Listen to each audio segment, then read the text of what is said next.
Come, sit. I wanted to share something with you that I think we all can resonate with. For a moment there, I lost who I was.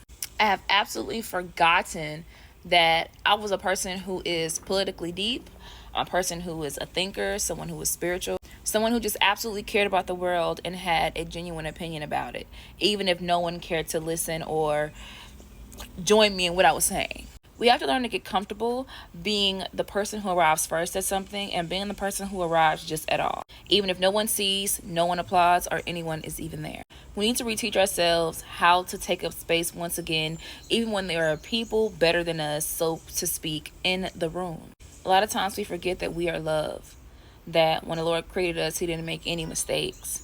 And throughout the mistakes we make as human beings, it makes us even more richer. It does not dispose or discard us into the trash can because we gained it all and lost it all, because we've been homeless, because we had children young, because we've had a divorce, because our camera quality is in 4K, but instead we're doing it off of Android or a front-facing iPhone camera. Let not the little details deter you from showing up as your absolute best self, and especially make you forget exactly who the fuck you are. We spend so much time looking up and never looking in that we missed one of the most important parts of this life is being able to be a part of this life. Can you just imagine how crowded and how really hard it would be for you to find your voice out into this world if every sperm that ran to that egg made it? Baby, it'd be too much. So take that time to seriously sit with yourself in a rocking chair outside looking at literally the nature and just think inward of, when did I lose my voice? When was the time I actually stopped believing in myself? When was the time I actually started lying to myself? When was the time I let the enemy's voice be louder than mine?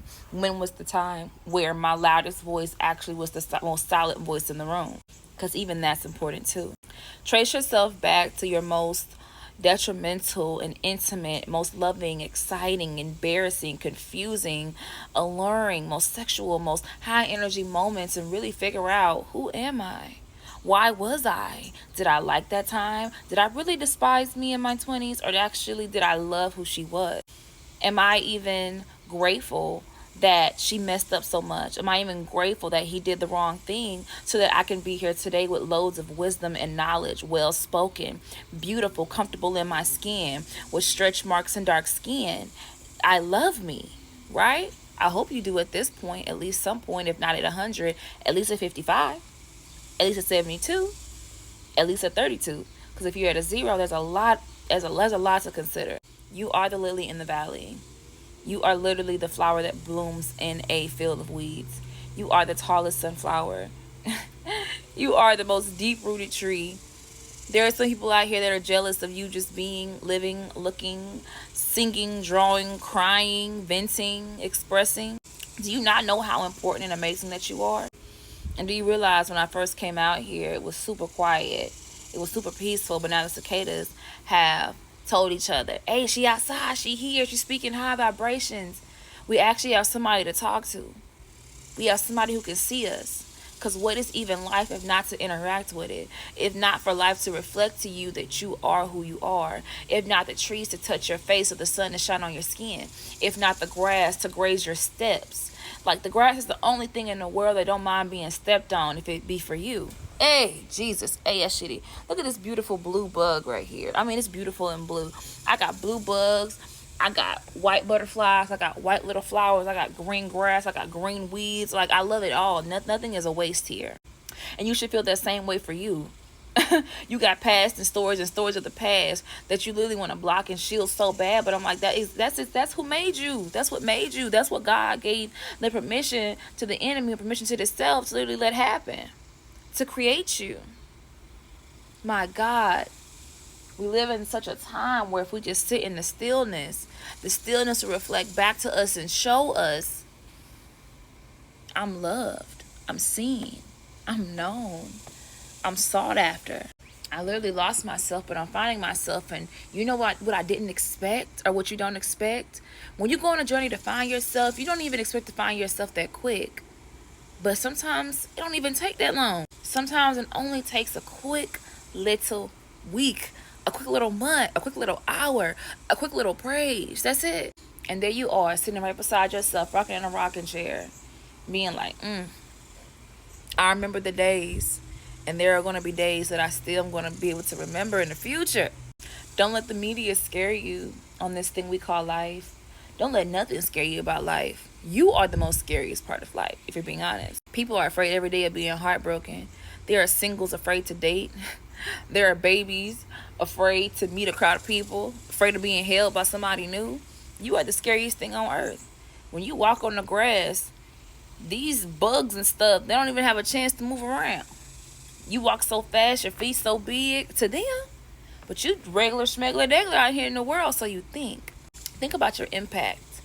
Think about what this life has brought you to. Think about what has life brought you to see this video right here.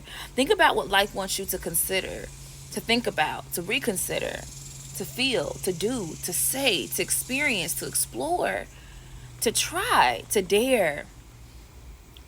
Just ponder on, what is it? Exactly what is it? And when you find it, hold on to it. Elaborate on it. Ask more questions. We used to be a people who used to ask questions, but now we think that all the questions are being answered. But how are all the questions being answered when you aren't even asking any?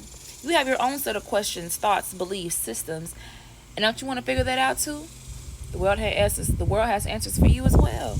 Like, is the sky really blue? Or is that the firmament? Is the clouds really moving, or are we?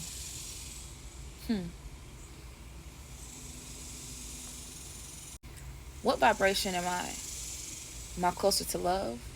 Am I closer to generosity? Am I closer to giving? Am I closer to peace? Am I closer to gentleness? If I was on a tree with fruit, would I be? What part of the Bible, when I read it, did the Lord actually say my name in his head? These are the enriching questions that enrich your life. It's what brings the sun out. It's what makes everything come towards you. Look at what I'm looking at right now. A red bird literally just passed. If you see closely, now these little white flowers everywhere. It's so pretty out here, man. I'm really blessed. All these bugs flying around. They're beautiful. You see the little white butterflies? Like, wow. Look at you. So beautiful. Here's that blue bug. It keep flying around. It ain't trying to be seen. Come on, man. It's okay. Something about these cameras or these bugs camera shy. I get it. Who wants to be on film anyway? But if anything, I want to say this. It's a heavy one. The way to come against the wealthy is for the poor to share the wealth. I wrote yesterday, if the celebrities, if all the people who are making money are getting tax cuts, will they see that as a sign to use that money, that extra money, to serve the community? If you don't want to steal from the poor, give the money back to the poor. If you don't want to give the money back to the poor, teach the poor and pull them up. And if you don't want to teach and pull them up, at least invest in the ones you trust. There are ways around this.